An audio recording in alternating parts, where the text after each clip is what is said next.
Hello statistics students, my name is Emigh, and this video is our discussion on section 3.2, measures of variation.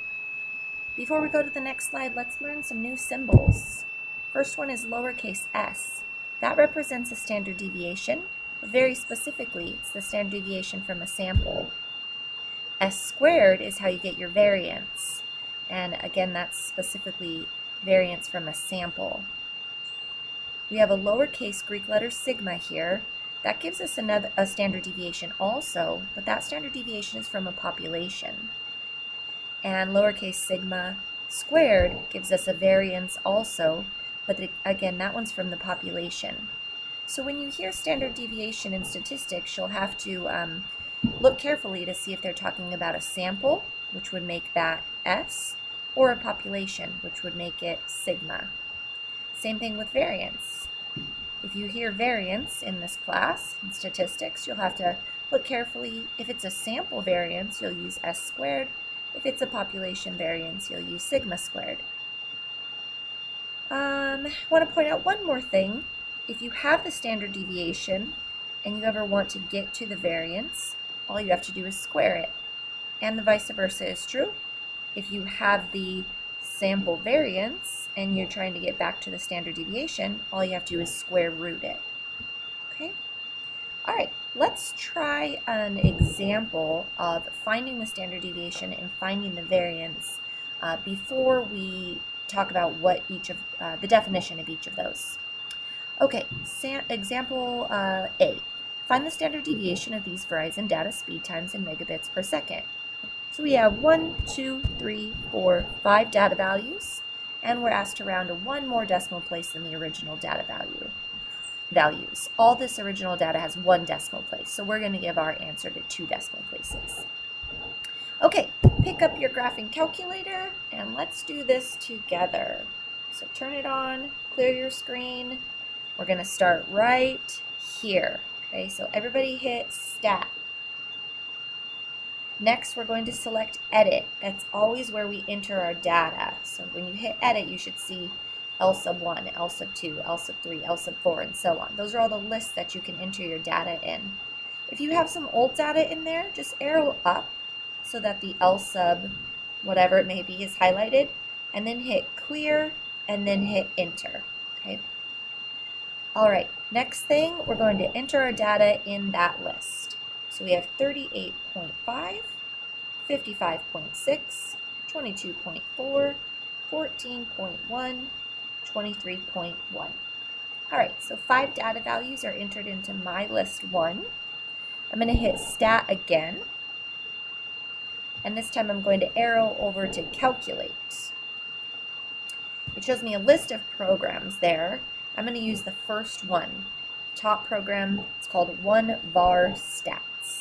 Okay, so I open that program by hitting Enter, and my calculator is very nice. It asks me what list my data is in, so it's L sub 1. If yours doesn't ask you what list it's in, you'll want to just know that you're supposed to tell it right now by hitting second and the number 1. Okay, my frequency list I can leave blank and then go ahead and calculate. Okay, if you ran that correctly, the very first line would be the mean, so x bar equals 30.74, but we're looking for the standard deviation from this sample, so we want to look for the 4th line down. It's a S sub x equals 16.4548777. Okay, so rounding that accurate to 2 decimal places, or 1 more decimal than the original data values, gives us 16.45 megabits per second. All right, so not knowing what standard deviation is, I hope you at least now know that you can calculate it by running one variable stats. Okay, find the variance on the same above Verizon data speeds.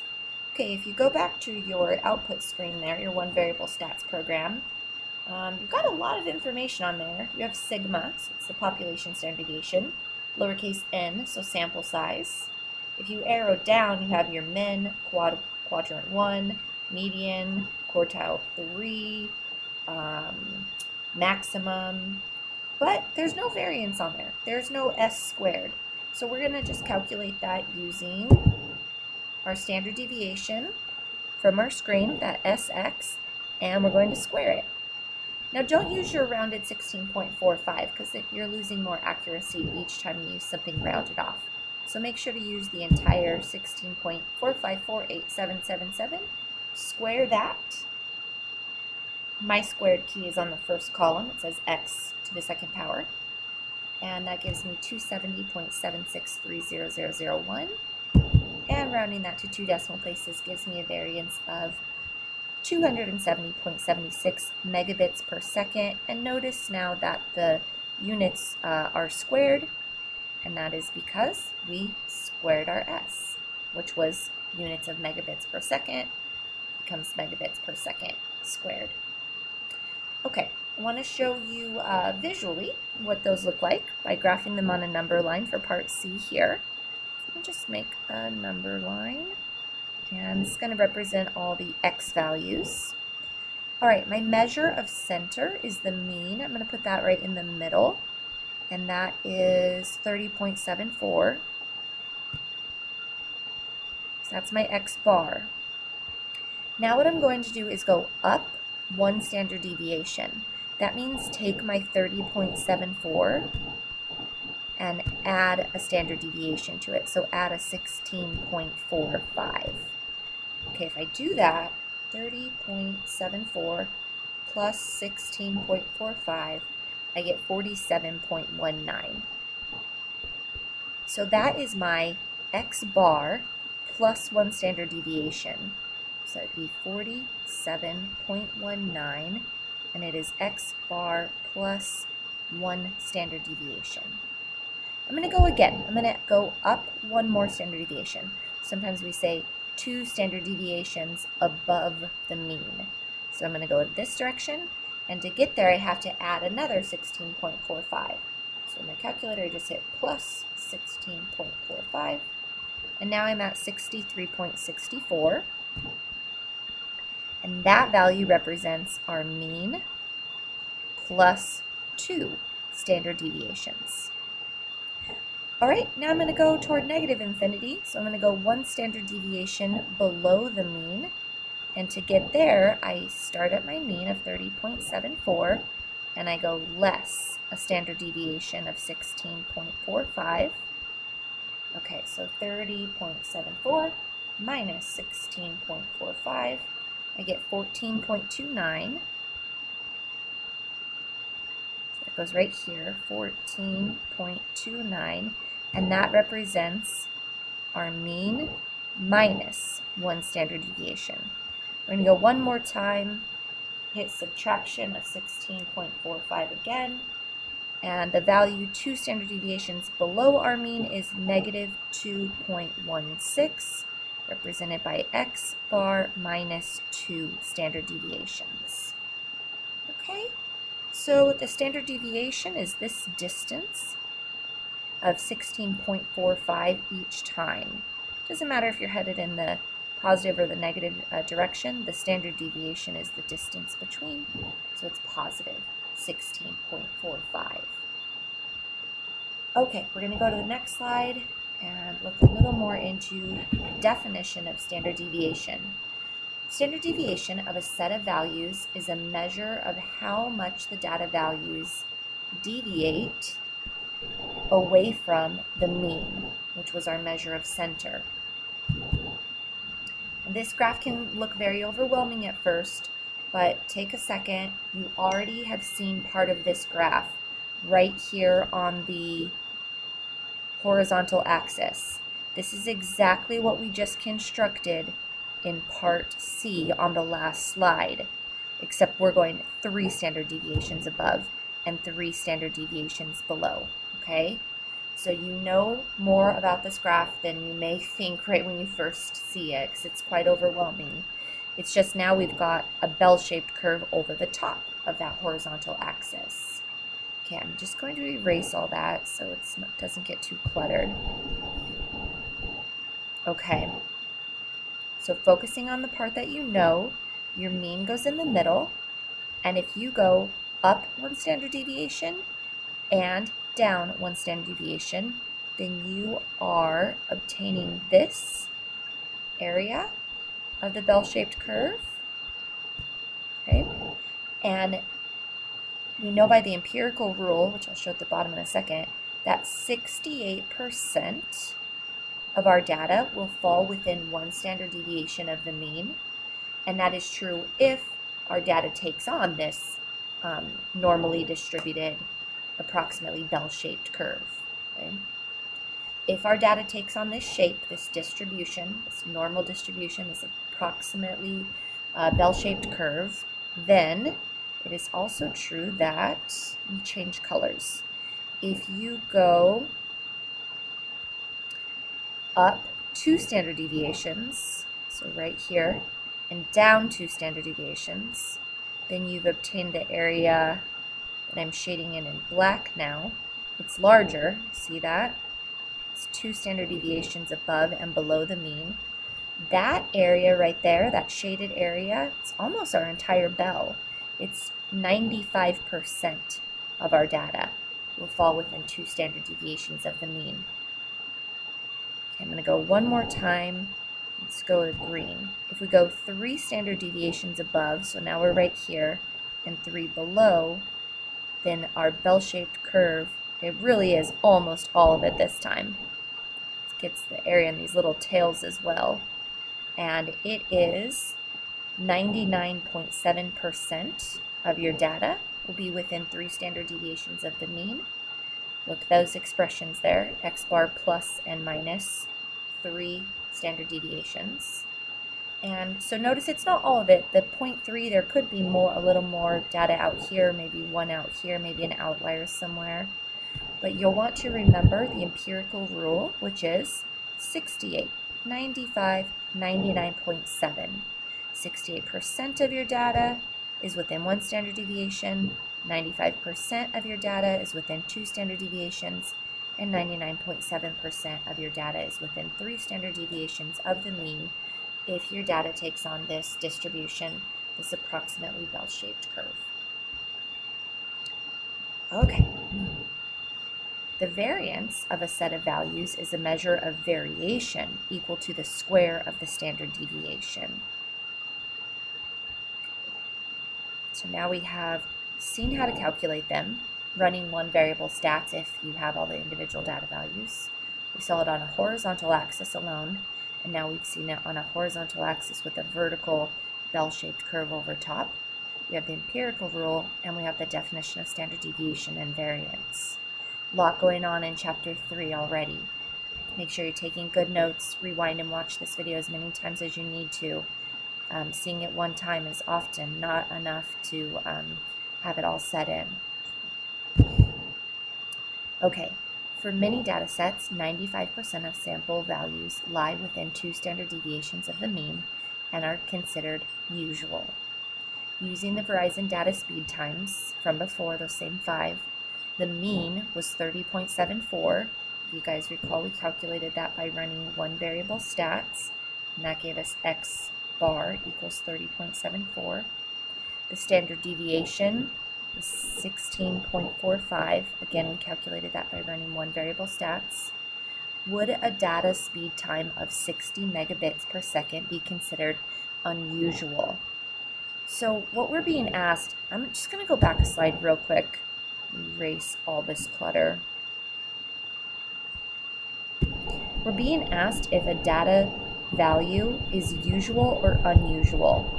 So it's easy for me to explain easier with this graph in front of me. So here is 2 standard deviations below, here is 2 standard deviations above. All the data values between or within 2 standard deviations are considered usual, and anything further away would be considered unusual. Okay? So that being said, let's go back to our example. Our minimum, so the smallest usual value, you take your x bar and you subtract out 2 standard deviations, which we actually did before, and we got the negative 2.16. Let's figure out our maximum usual values. We're doing x bar plus 2 standard deviations. So the max usual is 63.64. So any data values between negative 2.16 and 63.64 are considered usual. Anything smaller than negative 2.16 or larger than 63.64 would be considered unusual. So our data value that they're inquiring about is 60. 60 is between the two, so we would say no, 60 is within the maximum and minimum usual values, so it would not be unusual to have a data speed of 60 megabits per second. Okay, so what you're going to want to remember is whenever you're asked about usual versus unusual, picture that bell-shaped curve and go, okay, if it's within 2 standard deviations, it's usual. Sometimes we call it ordinary, but if it's further away than that, it's unusual. Sometimes we call it unordinary. Sometimes we call that statistically significant because it's far away from the mean. Okay. We've got 2 examples here. Go ahead and pause this video now and give them a try.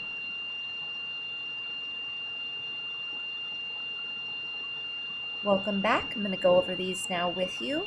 A class of 10 6th grade students kept records of the amount of time they spent playing games on the computer during 1 week time. So this is their time in hours. And we're first asked to find the standard deviation. So I hit Stat, Edit, and I'm going to list these data values in list 1.